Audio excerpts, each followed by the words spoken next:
시작! 예수님이 다시 사셨어요. 그러니까 제가 알아요. 여기다가 10만 원을 걸고 해야만이 이분들이 바뀌어요. 참 이게 그냥 말로만 하면은 안 돼요. 여기다가 딱 10만 원 걸고 해야만이 이게 말이 나와요.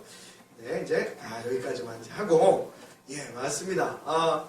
우리가 다 무뎌져도 심지어는 우리의 삶에 있어서 큰 허점, 그 아픔 이런 것은 다 잊고 무뎌져도 우리의 마음속에 절대 인생을 살면서 무뎌지지 말아야 될 것은 그리스도 예수의 죽음과 부활입니다. 그래서 우리 기독교는 뭐라고 얘기합니까?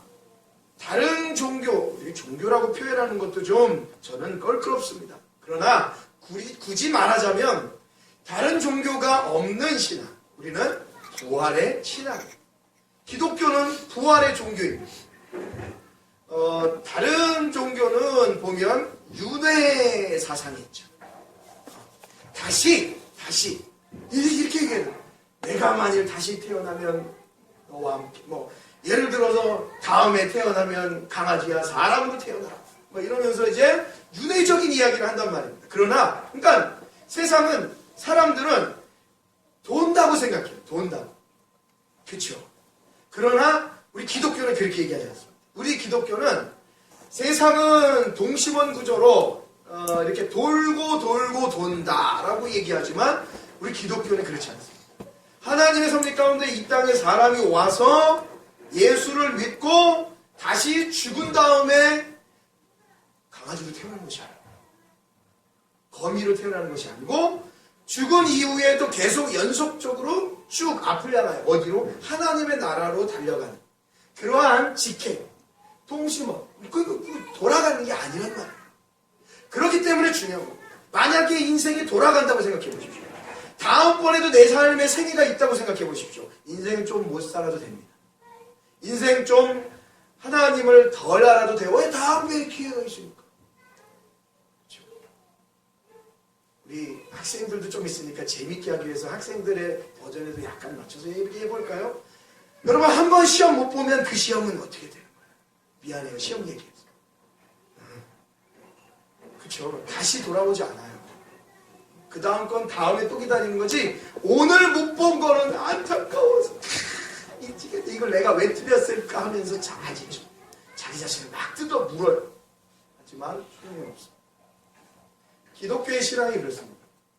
한 번에 주어진 기회일 뿐입니다. 다음이란, 내세란, 다음 세상이란 없고, 히브리서 9장 27절에서 말씀하고 있는 것처럼 한 번 너희들이 이 땅에 왔고 죽은 다음에는 하나님의 심판이 기다리고 계시다는 거예요. 그러니까 직선이에요. 다시 돌아오지 않습니다. 절대 여러분들이 사람으로 태어났다 그 다음에 강아지로 태어나지 않습니다. 영화나 드라마도 보면 강아지로 태어나가지고 자기 자신을 지켜주잖아요. 너무나도 터무니없는 이야기임을 저와 여러분은 알고 있죠. 오늘이 그래서 예수님이 다시 사신 부활절을 기념하는 날입니다. 기념하는 주일입니다. 다시 한번 여쭤보겠습니다. 여러분, 부활을 믿으십니까? 부활을 믿으세요? 제가 다른 종교에 관해서 잠깐 비교하면서 말씀을 드렸지만, 여러분이 죽으면 다시 살 것을 믿으십니까? 자꾸 물어봐야 돼요. 뭔가 꿍꿍이가 있어요. 여러분이 지금 죽었다면 그냥 죽은 것으로 끝이라고 세상에 있는 많은 사람들이 믿는다는 말입니다. 그런데 여러분들은 지금 제가 부활을 믿으시냐고 물어봤을 때, 부활이라는 것은 다시 사는 거잖아요. 그걸 믿으세요? 아니, 죽은 사람이 어떻게 살아난다는 거예요. 진짜 여러분 가슴에다가 들어봤어요. 내가 지금 부활이라는 걸 믿고 있는지. 자, 다시 한번 질문을 드리겠습니다. 여러분, 부활을 믿으십니까?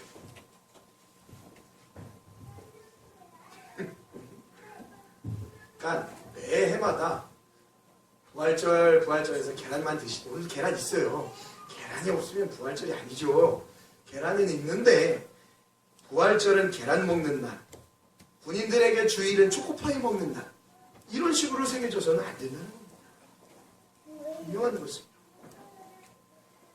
부활절은 여러분 계란 먹으라고 있는 것도 아니고 어떠한 부활절이라는 행사를 하기 위해서 있는 것도 아닙니다. 지금 제가 여러분에게 물어보는 것은 여러분의 가슴에다 물어보는 것입니다. 그리고 또한 저의 가슴에다 물어보는 것입니다. 과연 우리가 부활이라는 것을 믿고 부활절을 예배하고 있습니다. 만약에 부활을 믿습니다라고 얘기하면 여러분들은 어떤 근거를 가지고 부활이라는 것을 믿는다고 얘기하셨습니까? 어떤 근거? 그냥 늘 들어왔으니까 라고 얘기하실 수 있겠습니까? 어떤 근거로 나도 죽으면 부활할 것이다 라고 여러분들이 생각을 하고 대답을 하셨습니까? 라는 거예요. 죽었다 살아나 보셨습니까? 그것도 아니죠. 전도사님 안 되겠어요. 너무 찌직거려서 잠깐 뺍시다. 네. 방해가 되죠.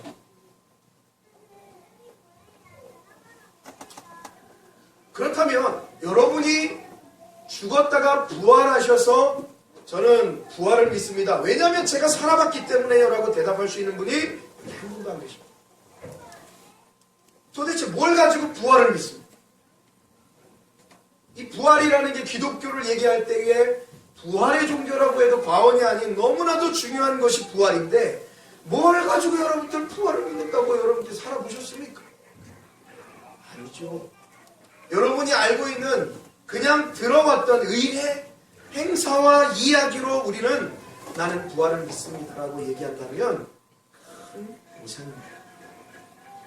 그래서 이 시간이 결코 헛된 시간이 되지 않기 위해서 과연 부활이 무엇인가? 내가 부활이 무엇인지를 알고 정말 나도 부활을 하는가? 부활의 첫 열매는 누구인가? 부활 때는 어떻게 되는가? 부활에 대한 직접적인 근거를 우리는 어디서 찾아내야 하는가? 여러분이 알고 있는 의례 행했던 절차와 지식과 이야기가 아닌 성경을 보면서 이것이 부활이구나라는 것을 깨달을 수 있다는 것입니다. 물론 지금까지도 잘 그렇게 여러분들이 믿고 섬겨왔을 것입니다. 그러나 한 번 더 저하고 보시면서 점차 무뎌지는 우리의 신앙 속에 이 부활이라는 것은 단 한순간도 무뎌져서는 안 됩니다. 자, 그러면 부활이라는 것이 과연 무엇일지, 그리고 예수님이 오늘 부활하셨단 말입니다. 그 예수님의 부활을 중심으로 해서 우리가 이 부활절에 대한 부분을 조금 성경에서 어떻게 이야기하고 있는지를 한번 알아보도록 하겠습니다. 여러분, 예수님께서 부활하신 날이 오늘인데 예수님께서 부활하시려면 예수님께서 어떻게 하셔야 되죠? 죽으셔야 되죠. 예수님께서 죽으셔야 돼요. 근데 예수님께서 얼떨결에 죽으시고 부활하신 사건은 성경에 나오지 않습니다. 예수님께서 어떻게 살다가 갑자기 때가 되어서 그냥 로마 군병들에 의해서 죽으셨다가 얼떨결에 부활하셨다고 성경은 증언하지 않고 정확하게 그의 순서와 뜻과 섭리에 따라서 하나님이 이 아들을 죽으시고 부활시키셔서 하실 목적과 방향을 온전하게 얘기하시면서 예수님의 삶과 죽음과 부활을 우리에게 알려주셨다는 겁니다. 그렇기 때문에 저와 여러분들의 말씀을 통해서 그 예수라는 분을 온전히 깨닫고 바르게 알아야만이 부활에 근접할 수가 있습니다. 자, 예수님이 이 땅에 오셨어요. 그리고 우리가 마가복음을 통해서 본 것처럼 병자도 살리고 또 안전대기도 살리고 눈 뜨지 못하는 사람들도 살리고 중풍병자도 살리고 또 심지어는 죽었던 사람까지도 살리는 수많은 일들을 예수님께서 하셨습니다. 그런데 예수님께서 하신 최종의 목적이 있습니다. 그게 뭐냐? 지난주에 말씀을 드렸죠. 뭐 하시러 오셨다? 죽으시러 오셨습니다. 그런데 그 죽으시러 오실 때에 예수님은 얼떨결에 상황이 되어서 죽으신 게 아니고 모든 성경의 약속과 뜻에 따라서 예수님이 증거를 하시고 성경이 증거를 하면서 예수님은 그 길을 가셨다는 거예요. 그러니까 예수님의 죽음과 부활을 이미 성경이 약속하고 예언하고 있는 거예요. 자, 한번 말씀을 확인해 보시죠.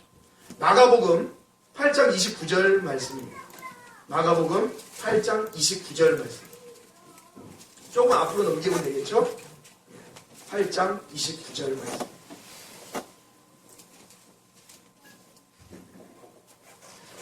예수님께서 사역을 하시면서 제자들에게 이야기하시는 거예요. 내가 이렇게 사역을 감당하다가 때가 되면 제사장들에게 잡히고 사람들에게 잡혀서 내가 죽을 것이다. 그리고 내가 뭐 할 것이다. 오늘 제목처럼 3일 만에 부활할 것이다. 를 말합니다. 자, 말씀을 보겠습니다. 29절. 또 물으시되 너희는 나를 누구로 하느냐? 베드로가 대답하여 이르되 주는 그리스도시니라 하며 이에 자기의 일을 아무에게도 말하지 말라 경고하시고 인자가 많은 고난을 받고, 자 보십시오. 예수님은 그 모든 계획과 뜻과 섭리에 따라서 오셨다는 사실을 기억하십시오. 여러분, 이게 왜 중요하냐면 이 계획과 뜻과 섭리 속에 예수님이 오셨다는 사실은 그 모든 일이 계획하에 오셨다는 얘기고, 그 계획을 누가 하셨다는가? 하나님이 하셨다는 얘기고, 지존자, 전능자 하나님께서 이 모든 구원 사역을, 성경에 나타나는 일들을 계획하셨다는 것을 저와 여러분들이 확증할 수 있는 내용입니다. 아시겠죠? 자, 그렇게 보시고 31절. 인자가 많은 고난을 받고 장로들과 대제사장들과 서기관들에게 버림받아요. 여러분, 그대로죠. 여러분이 아시는 대로만 생각해도 제사장들에게 우리 금요일날 말씀을 봤잖아요. 고발을 당해요. 이 대제사장들이 나오고 서기관들이 나오는 그룹은 바로 여러분이 아시다시피 산헤드린 공회라는 유대인의 결정 기구입니다. 여기서 예수님이 그들에게 고발을 당해요. 고발을 당해서 누구에게 끌려갑니까? 여러분이 잘 아시는 인물 빌라도에게 끌려갑니다. 그리고 그에게 고난을 받고 로마 병정들에게 고난을 받고 죽음을 당하시고 8장 31절 후반절에 죽임을 당하고 사흘 만에 살아나야 할 것을 비로소 제자들에게 말씀해 주십니다. 보셨죠? 여러분, 우리는 다 부활 알고 계시잖아요. 근데 이 당시에 제자들에게 예수님이 첫 번째 죽음과 부활을 말씀을 미리 하시는 거예요. 그 상태, 죽은 상태 아닌, 고난받은 상태도 아닌 상태에서 예수님 내가 앞으로 이렇게 될 것이다를 이미 제자들에게 성경은 이야기하고 주님 말씀하고 계십니다. 그게 첫 번째 예수님이 제자들에게 내가 죽을 것이다, 부활할 것이다를 가르쳐준 사건입니다. 기억하십시오. 아시겠죠? 물론 구약 성경을 다 볼 수는 없잖아요. 지금 이 시간에 다 보란 보겠지만, 그러니까 구약에서도 다 예수 그리스도의 죽음과 부활을 예표하고 말씀하고 있지만 그거 다 우리가 시간이 없어서 못 보지만 이 예수님의 사역 속에서 예수님이 제자들에게도 말씀하셨다는 거예요. 나 죽고 나 부활한다. 자, 그러면 첫 번째 이렇게 말씀하시고 또 강조. 여러분 3세 번이라는 얘기 알잖아요. 이 세 번이 한국 사람들은 세 번이 중요하잖아요. 근데요, 이 이스라엘도 소아시아권입니다. 그러니까 이 아시아에 피가 흘러서 그런지 예수님도 3세 번. 자, 마가복음 9장 30절로 가보십시오. 지금 첫 번째로 내가 죽고 부활할 것을 말씀했습니다. 마가복음 9장 30절. 뒤로만 자연적으로 넘기면 되겠죠. 마가복음 9장 30절 말씀해 보시면 이렇게 말씀합니다. 그곳을 떠나 갈릴리의 가운데로 지날새 예수께서 아무에게도 알리고자 아니하시니 이는 제자들을 가르치시며 또 인자가 사람들의 손에 넘겨져 죽임을 당하고 또 죽은 지 3일 만에 살아날 것을 말씀하셨기 때문입니다. 두 번째 예수님 말씀하셨어요. 누구에게? 제자들에게.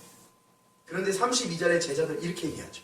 그러나 제자들은 그 말씀을 깨닫지 못하고 묻기도 두려워하더라. 왜 그랬게요?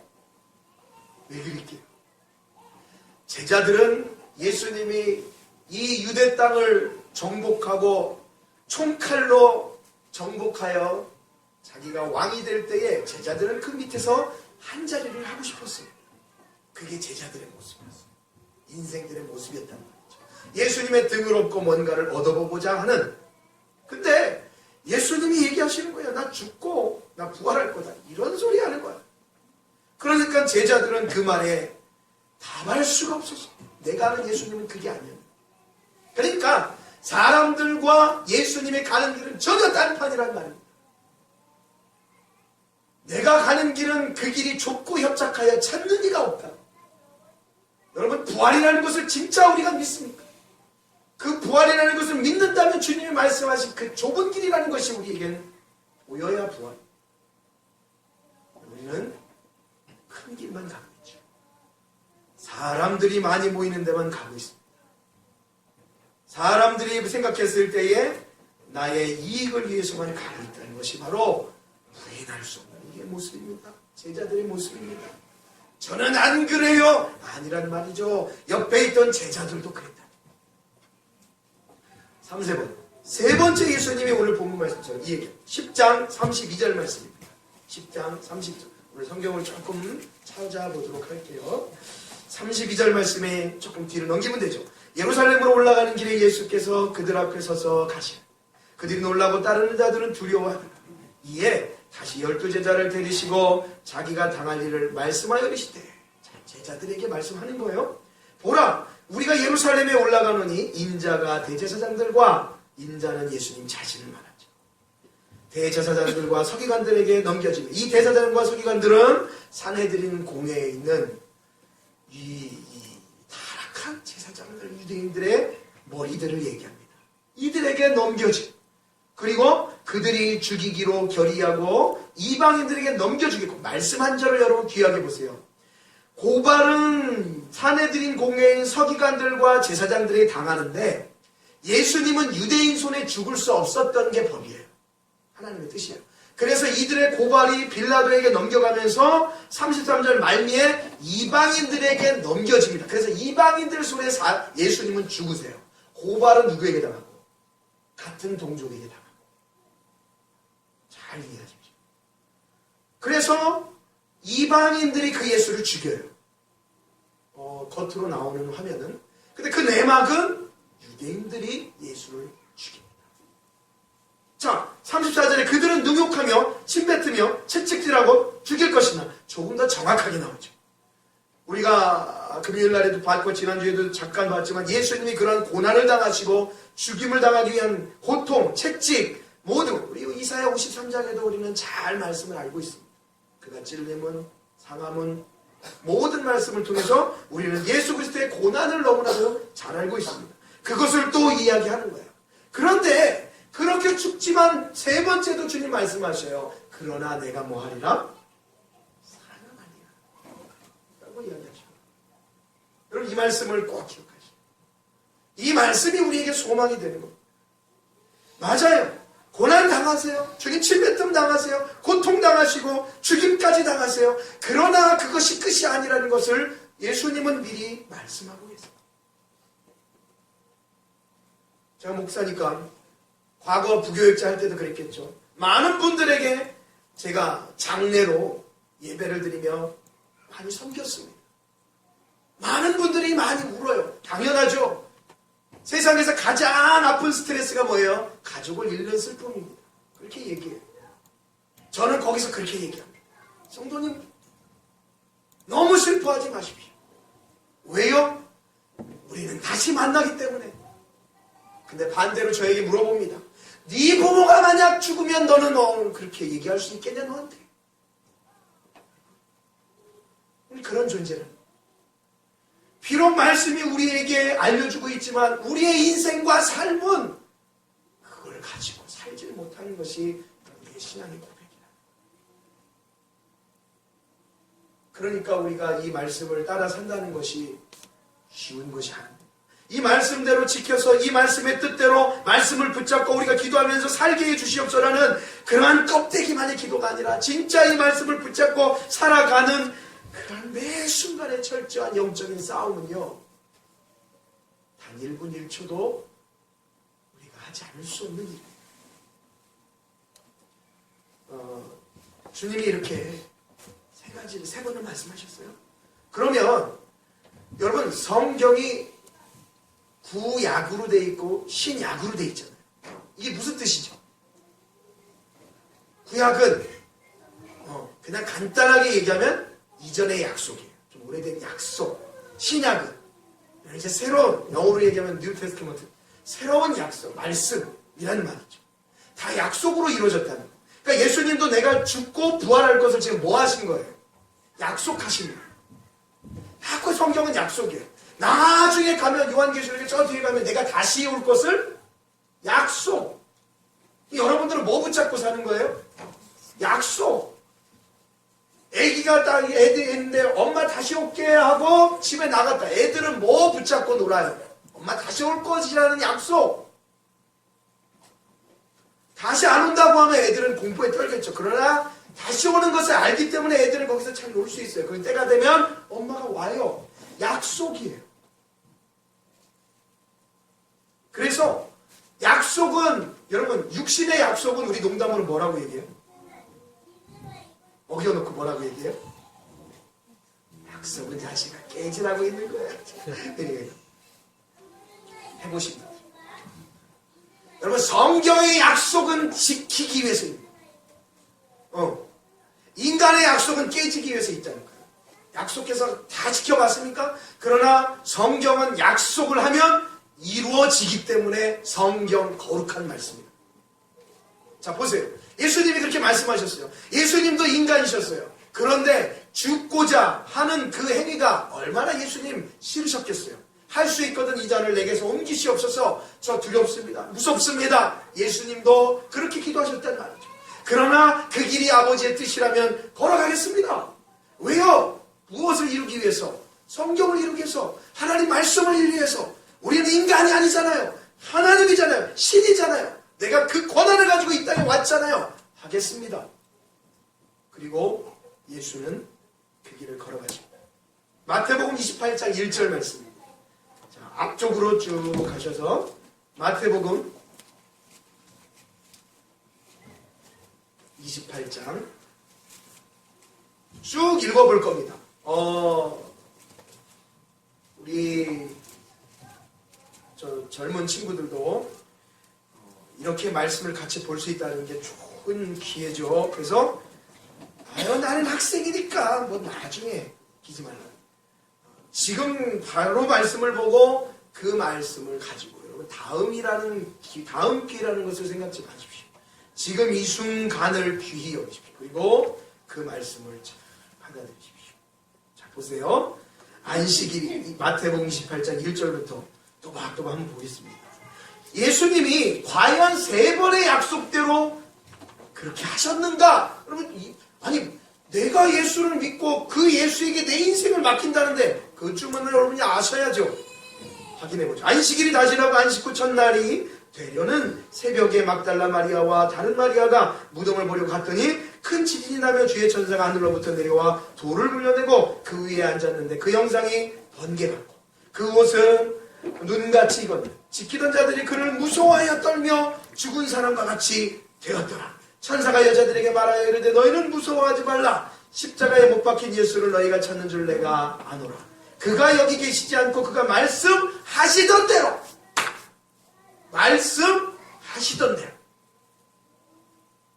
예수님께서 3번을 제자들에게 말씀하셨고 그 외에도 많은 이야기를 하시면서 그 말씀하신 약속대로 예수님께서 죽으셨고 예수님께서 뭐 하셨다? 부활 다시 사셨다. 살아나셨느니라. 와서 그가 누우셨던 곳을 보라 라고 성경은 증언하고 있습니다.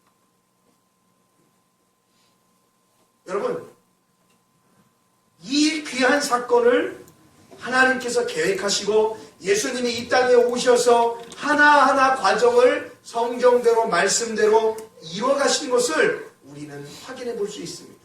그런데 참 재미난 것은요, 그 예수를 못 박았던 제자들의 악행이 나와요. 여러분 화면에는 없지만 11절 말씀을 보십시오. 지금 마태복음 28장 11절 말씀을 보십시오. 부활을 했어요. 그걸 제사장들도 알아챘어요. 그런 느낌이 왔어요. 그런데 11절에 보니까 이렇게 얘기해요. 여자들이 갈 때 경비병중 몇이 성에 들어가 모든 된 일을 대제사장들에게, 이 사내들인 공예의 우두머리들에게 얘기를 하는 거예요. 근데 그들이 장로들과 함께 모여서 의논을 하고 군인들에게 뭘 주며? 돈을 많이 주며 이르되 너희는 말하기를 그의 제자들이 밤에 와서 우리가 잘 때에 그를 도둑질하여 갔다 하더라. 여러분, 끝까지 안 믿습니다. 끝까지 안 믿습니다.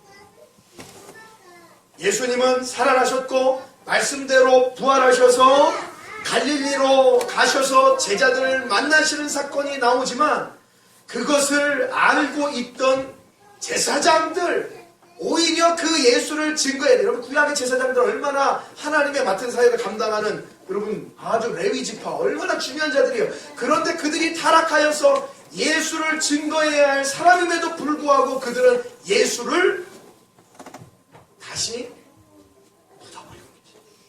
묻어버리고. 그렇죠. 그것이 바로 사람들의 모습이었습니다. 그러나 여러분들, 제사장들의 그러한 관행, 사람들의 고난, 죽음, 고통, 욕, 채찍, 총, 칼, 모든 것들이 다 예수 그리스도의 죽음과 부활을 방해할 수 있었습니까? 없었습니까? 없었습니다. 그래서 우리 주님은 이러한 모든 사망 권세를 이기시고 부활하셨다라고 성경은 온전히 증언하고 있습니다. 자, 그러면 여기까지는 우리가 또 잘 알고 있죠. 어느 정도 우리가 많이 말씀을 보았고 알고 조금 더 우리가 이제 말씀을 통해서 충격으로 받고, 그러면 조금 더 나가서 좀 함께 나눠볼게요. 그럼 부활, 예수님이 부활하셔서 500여 명의 이상의 사람들, 제자들을 만나시고 예수님이 이제 하늘로 승천을 하셨는데, 여기까지는 우리가 이제 잘 알았고, 그러면 우리가 부활하면 우리도 부활할 것이다라고 예수님이 말씀하셨는데, 우리가 부활을 하면 과연 이제 어떻게 될 것인가를 우리가 조금 더 이제 알아보기를 원하는 거예요. 마태복음 22장 29절 말씀 한번 확인해 보겠습니다. 거의 다 맞습니다. 마태복음 22장 29절 말씀해 보시면,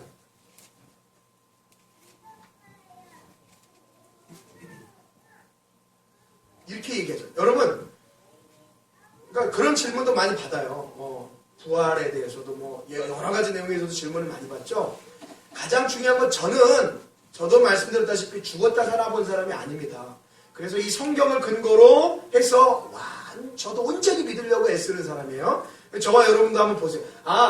우리도 나중에 부활 때가 되면 어떻게 되는 것인가 라고 생각했을 때에 22장 29절에 이렇게 얘기해요.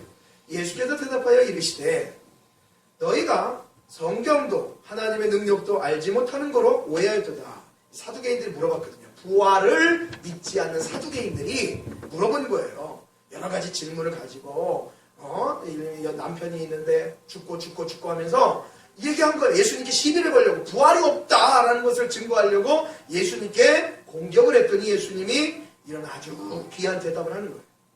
너희들이 하나님의 능력도 모르는구나 라고 얘기하는 거예요. 모르죠. 30절에 부활 때에는, 보세요, 부활 때에는 장가도 아니가고 시집도 아니가고 하늘에 있는 천사들과 같으니라 라고 말씀하고 있습니다. 여러분, 우리도 나중에 다 부활할 거란 말이죠. 예수님이 부활의 첫 열매가 되셨고 나중에 저와 여러분도 부활을 할 것입니다. 그럴 때에 부활의 모습은 여러분 육신의 모습처럼 장가가고 시집가는 모습이 아니라는 겁니다. 하늘에 있는 천사와 같은 영체의 모습으로 저와 여러분들이 부활을 하게 됩니다. 데살로니가전서 4장 13절 말씀.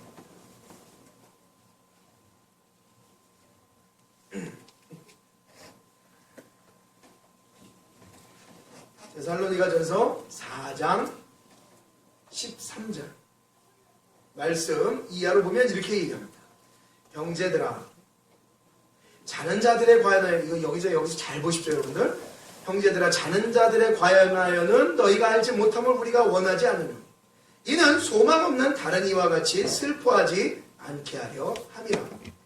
우리가 예수께서 죽으셨다가 다시 살아나심을 믿을지는, 이제 바울의 증언입니다. 부활에 대한. 예수께서 죽으셨다가 다시 살아나심을 믿을진데 이와 같이 예수 안에서 자는 자들도 하나님이 그와 함께 데리고 오시리라 라고 얘기합니다. 여기서 우리는 종말론적인 상황을 잠깐 볼 수 있어요. 여러분, 사람이 예수를 믿고 죽으면 어떻게 됩니까?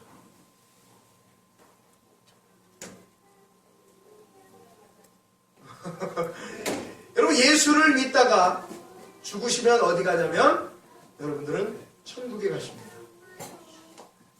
아멘이시죠? 네, 안 가고 싶으세요? 뜬구름이에요?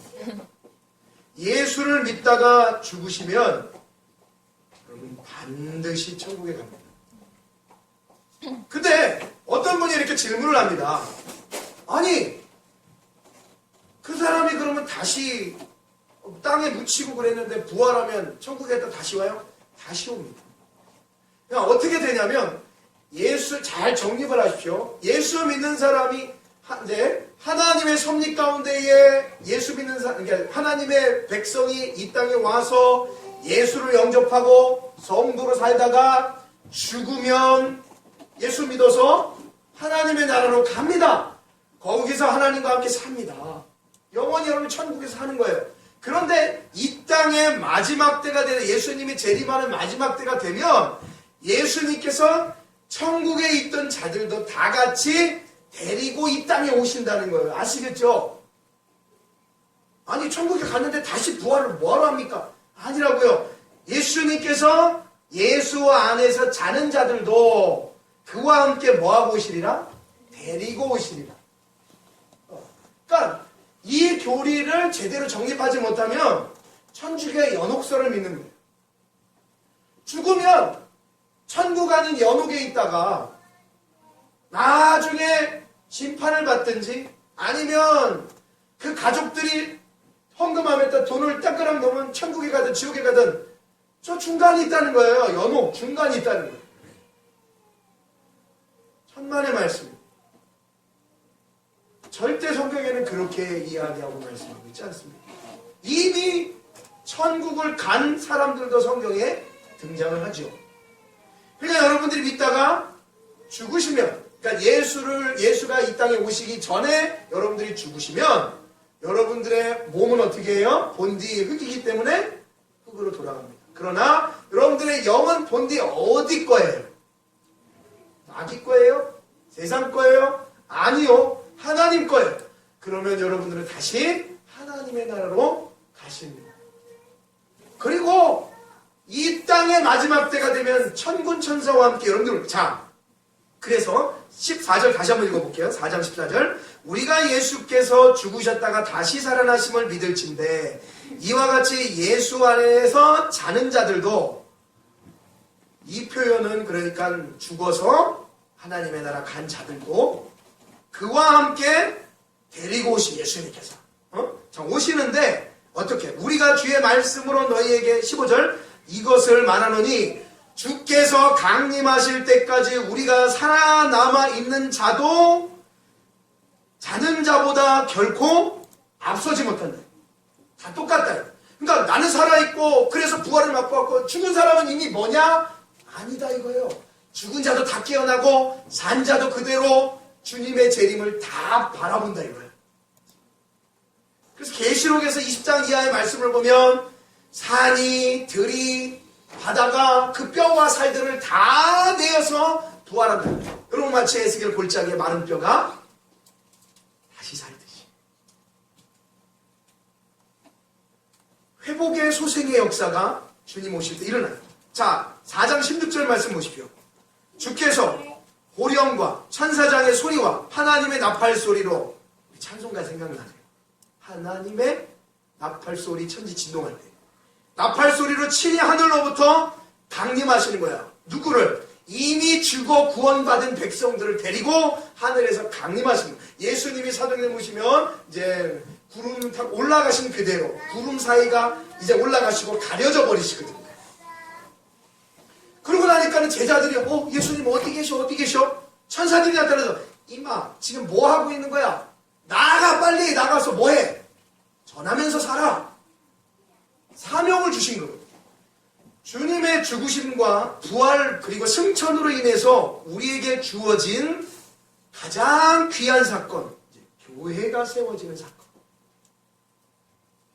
그러니까 그 교회가 이 땅에서 예수를 기다리며 살며 그 예수는 때가 되면 16절 말씀처럼 하나님의 나팔 소리로 친히 하늘로부터 강림하시리니 그리스도 안에서 죽은 자들이 먼저 일어나고 다 데리고 와서 죽었던 자들이 다 영적으로 회복이 되고 살아나서 일어난단 말이에요. 일어난다. 그리고 17절 그 후에 우리 살아남은 자들도 그와 함께 구름 속으로 끌어올려 공중에서 주를 영접하게 하시리니 그리하여 우리가 항상 주와 함께 있으리라. 아멘이시죠.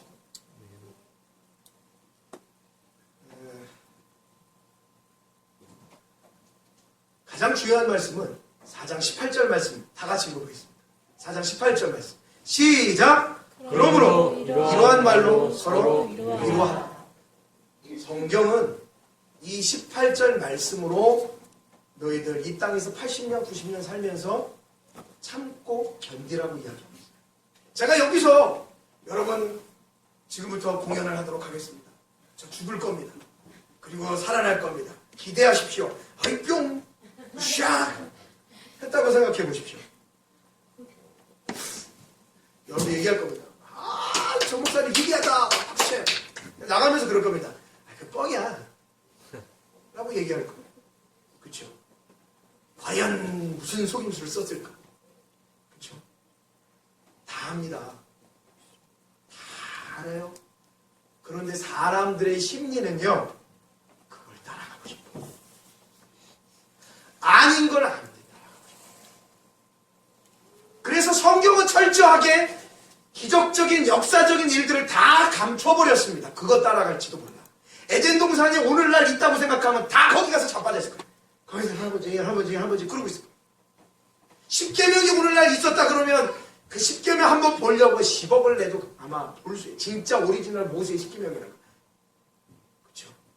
보시겠어요? 안 보시겠어요? 보고 싶어요. 저도 보고 싶어요. 에덴 동산. 야, 과연 아담과 하와가 살았던 그것은 어떤지. 여러분, 저 한번 가서 발굴은 할 수 있어요. 저 이라크 남부나 북부 지역 어딘가 있으니까 티그리스와 강이 아직도 흐르고 있으니까 거기 어디 있다는 거예요. 그냥. 여러분, 성경은요 굵직굵직 중요한 부분. 여러분, 모세가 느보산에서 마지막으로 인생을 마감하거든요. 120살에. 그런데 모세의 무덤을 이스라엘 백성들이 도저히 찾을 수 없습니다. 왠지 아세요? 이스라엘 백성들의 최고의 영도자요 지도자였던 이 모세는요, 절대 그들이 이 모세가 죽었을 때에 그들에게 비춰져서는 안 됐어요. 왜냐하면 이 이스라엘 모든 백성들이 누구 말을 섬겼기 때문에. 모세를 섬겼기 때문에. 그러니까 모세가 무덤이 있었다 그러면 그들은 누구에게 달려왔겠어요? 모세에게 달려왔겠어요. 모세가 뭐의 대표이기 때문에? 하나님의 율법을 받은 율법의 대표이기 때문에. 이 모세가 신명기 말씀을 보니까 그 나이 120세가 돼도 눈과 귀가 흐려지지 않았더라. 그런데 그 건장한 사람이 가나안 땅을 들어갔다 못 들어갔다? 못 들어갔다. 왠지 아시나요? 그가 들어가면 그 가나안 땅의 우상은 누가 되냐면 모세가 되어버립니다. 보여지는 게 되어버립니다. 여러분, 그래서 기독교는 아무 우상이든지 하늘 아래, 땅 아래 모든 곳에 우상이라는 것은 있을 수 없습니다. 이 십자가도 그 십자가의 예수를 기억하는 것이지, 십자가 목걸이 하십니다. 어떤 청년이 십자가를 매라니까 십자가 목걸이를 이렇게 해서 뒤로 이렇게. 목사님, 저 십자가 맸어요. 이렇게. 맸어요?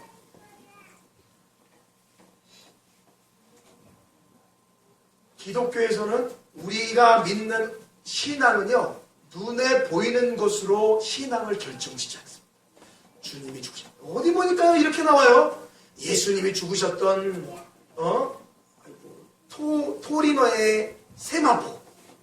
그 마포에 예수님이 혈흔이 있고 DNA로 검사해봤더니 진짜 남자의 DNA가 들어있지 않은 온전한 혈흔이 발견됐다. 이 지랄한 죄송합니다. 웃기는 거죠.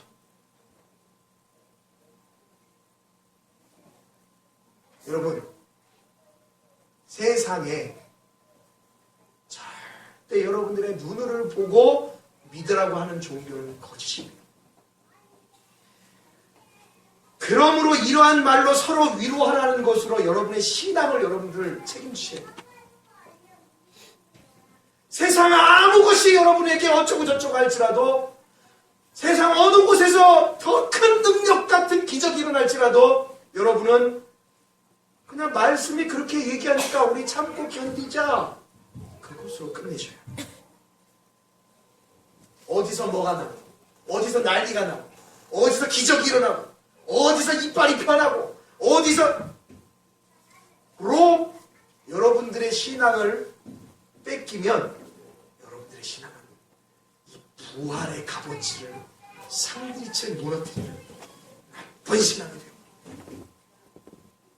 아무 것이 없어도, 아무 현상이 일어나지 않아도 여러분 서로 위로하면서 신앙을 지켜내십시오. 내 자식에게, 내 자녀에게, 내 교우들에게, 식구들에게 내가 뭘 어떻게 거기 가면 어떨까 아닌 이 주신 말씀으로 서로 나누며 교제하며 그래도 끝까지 견뎌내는 그 생명의 말씀 붙들고 참아내는 겁니다. 하루하루를. 그렇게 사랑하는 여러분, 나중에 가서 제자들이 그걸 깨달아요. 그렇죠? 예수님 부활하시고 도마에게 내밀어 보라고도 하시고 부활하신 것을 보여주시고 마지막으로 제자들에게 남겨진 숙제가 교회입니다. 여러분, 그렇게 구약부터 흘러서 신약으로 와 예수 그리스도께서 십자가에 달리셔서 죽으시며 부활하시며 교회의 형틀이 되십니다. 그래서 교회의 머리는 누구시오? 그리스도시오. 우리는 그의 지체인 것입니다. 그 머리 되신 주님이 이 땅에 있는 성도들에게 남겨주신 거예요. 내가 감으로 말미암아 보혜사 성령이 너에게 올 것이고 그 성령이 너희들을 연합하여서 무엇을 세우느냐? 교회를 세우는 거예요. 부활의 최고의 선물은 이 땅에 우리에게 교회를 주신 것입니다. 그 교회는 건물이 아닌 저와 여러분 한 분 한 분이 교회인 것입니다. 그 교회가 모여서 하나님이 다시금 예수 그리스도가 이 땅에 재림하실 때까지. 근데 그게 뭐라고요? 약속이라. 그 약속 붙들고 여러분 뭐 하면서?